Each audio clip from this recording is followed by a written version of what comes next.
Saya persilakan Yang Berhormat Puan Nurul Izzah untuk soalan seterusnya. Assalamualaikum warahmatullahi wabarakatuh. Salam hormat Dr. Speaker. Soalan saya yang ke-6. Silakan Yang Berhormat Timbalan Menteri. Terima kasih Datuk Yang di-Pertua. Terima kasih Yang Berhormat Mat Lampau membangkitkan beberapa perkara berkenaan dengan Akta Kerja 1955 berkenaan dengan diskriminasi terhadap pekerja, tempoh cuti maternity dan juga melarang pemberhentian kerja di atas sebab kehamilan dan memperkenalkan fleksibel ataupun fleksi kerja dan mewujudkan paternity. Perjuangan untuk orang lelaki juga ni. Mat Lampau, terima kasih.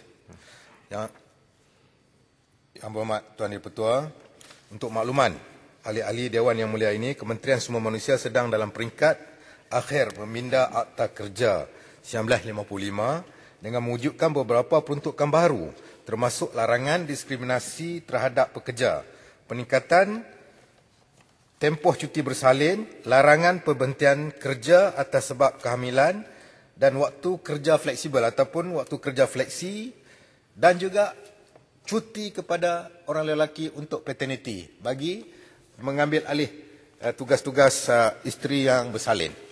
KSM sedang dalam tindakan memperhalusi cadangan pindaan ke atas akta ini dengan Jabatan Peguam Negara ataupun AGC. Selain daripada itu, KSM telah pun mengadakan sesi libat urus engagement dengan izin dengan menyeluruh bagi pihak yang berkepentingan termasuklah secara atas talian bagi mendapatkan pelbagai pandangan untuk diadaptasi dalam peruntukan sedia ada. Sebuah jawatankuasa teknikal bagi pindaan Akta Kerja 1955 turut ditubuhkan di bawah Majlis Penasihat Buruh Kebangsaan dan telah pun mengadakan mesyuarat untuk meneliti dan memperincikan cadangan pindaan ke atas akta ini. Dalam perhatian kerajaan, untuk Yang Berhormat, perkara yang telah dibangkitkan. Tuan Yang di-Pertua, dia ada dua soalan di sini. Adakah pemohon pekerja akan dilindungi akta ini? Jawapannya tidak. Cuma elaborationnya, pencari kerja ataupun job seekers tidak dilindungi di bawah Akta Kerja 1955 kerana akta ini hanya meliputi pekerja yang telah memasuki atau menjalin hubungan pekerjaan, employment relationship dengan izin, dengan seorang majikan dan satu hubungan pekerjaan secara contract of service telah diwujudkan. Sekian, terima kasih. Terima kasih Yang Berhormat.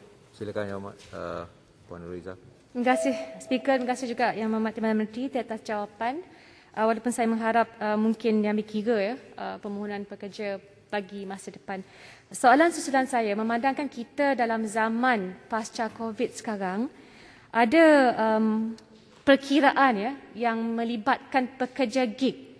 Pekerja gig ini dilihat sebagai pekerja barisan hadapan setiap kali berkhidmat untuk menghantar barangan dan makanan. Persoalan saya, sehingga Julai tahun ini hanya 7% sahaja daripada sasaran 400,000 pekerja gig yang berdaftar dengan perkeso kerana sifatnya volunteer basis.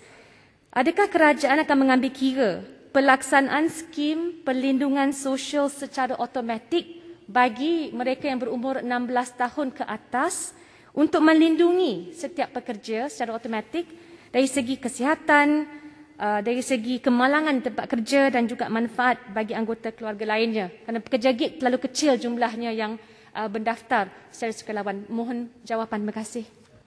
Yang Berhormat. Soalan tambahan daripada Yang Berhormat Mat Lampau.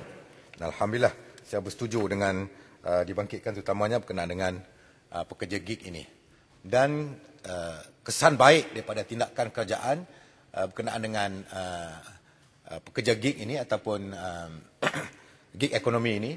Kita tengok sebelum ini, kita melihat kepada berlakunya banyak perkara seperti ragu dan sebagainya.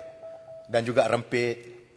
Apabila kita melaksanakan, pihak kerajaan telah melaksanakan satu food grab ataupun food grab car dan food grab ini, kita sudah melihat kesan daripada tindakan gig ekonomi ini, premis yang disediakan oleh kerajaan ini menyebabkan kita tengok laporan-laporan dan juga peratusan ragut sudah menurun. Bermakna kerajaan perlu berfikir menyediakan premis untuk mereka menjalankan kerja-kerja bagi mendapatkan pendapatan bagi mereka meneruskan kehidupan mereka. Yang inilah yang kita sedang fikir. Kita tengok dalam semakan 11 peraturan di bawah Akta 265 telah dilaksanakan pada 18 sehingga 20 Februari 2020 di mana bersama dengan pegawai-pegawai tenaga kerja yang mahir, pekerja-pekerja yang mahir telah kita bincang, termasuk juga kita bertemu dengan mereka-mereka yang terlibat dalam gig ekonomi untuk kita mengatasi masalah sosial. Seperti kita mencarum mereka di segi keselamatan apabila mereka terlibat dalam kerja-kerja yang seperti food grab ini, terdedah kepada kemalangan dan sebagainya. Kita telah bincang, termasuk terma dan syarat pekerjaan perkhidmatan domestik. Di sana juga ada pengendalian aduan dan gangguan seksual, iaitu cadangan, gubalan-gubalan peraturan berhubung dengan perkara yang dibangkitkan, syarat penggajian kerja malam, aturan kerja fleksibel dan juga larangan diskriminasi. Jadi kita sedang memberi fokus untuk kita mengatasi mereka-mereka yang kita rasa essential service dengan izin dalam bidang gig ekonomi ini. Saya ingat itu yang kita beri perhatian. Terima kasih kepada soalan yang dibangkitkan oleh Mat Tampoh. Sekian, terima kasih. Speaker, Kebun Pasu